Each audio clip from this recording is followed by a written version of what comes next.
მოგესალმებით ნიმატაროს არხზე, ნიმატაროს არხის მეგობრებო. დღეს მინდა ვისაუბროთ ბედისწერის რიცხვზე და იმაზე, თუ რა მნიშვნელობა აქვს და როგორ უნდა გავაკეთოთ ჩვენ თვითონ სახლში, ჩვენი ხელით. მხოლოდ ფურცელი და კალამი ან უბრალოდ თქვენი ტელეფონის კალკულატორი დაგვრჩერდება. ნუმეროლოგია და პლანეტარული ენერგიები მჭიდროდ არიან ერთმანეთთან დაკავშირებული.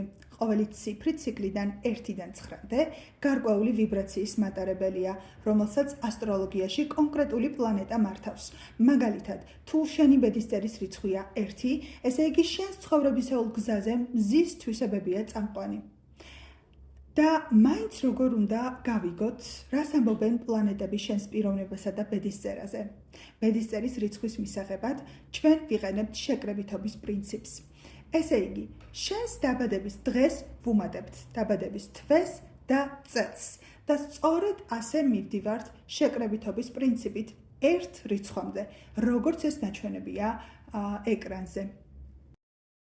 ეხლა კი ყურადღებით მოусმინე ციფრების მნიშვნელობას და იპოვე შესაბამისობა შენს მიერ მიღებულ ერთ ციფრთან. ციფრი 1, მზე, ლიდერი, ინიციატორი, ძალაუფლების მოყვარე, ინდივიდუალიზმი, ამბიცია, ეგო.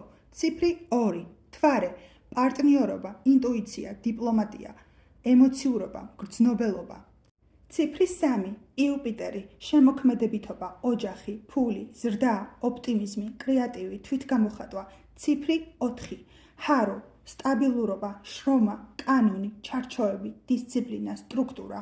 ციფრი 5, მერკური, კომუნიკაცია, სწავლა, ვაჭრობა, მოგზაურობა, ცვლილებები, თავისუფლება, ინტელექტი. ციფრი 6, ვენერა, სილამაზე, სიყვარული, კომფორტი, არჩევანი. ციფრი 7, კეტუ, ანალიზი, სულიერება, მარტოობა, კვლევა, იზოლაცია. ციფრი 8, სატურნი, სამართლიანობა, ბიზნესი, კარმა, შედეგები. ციფრი 9, მარსი, ჰუმანიზმი, დასასრული, სიბრძნე, ემოცია, ენერგია, ბრძოლა. შექმენი შენი ბედისწერის რიცხვი და უფრო მეტი ინფორმაციისთვის გამომყევი. ერთად გავარკვიოთ ის, რაც აქამდე არ იცოდი. დროებით.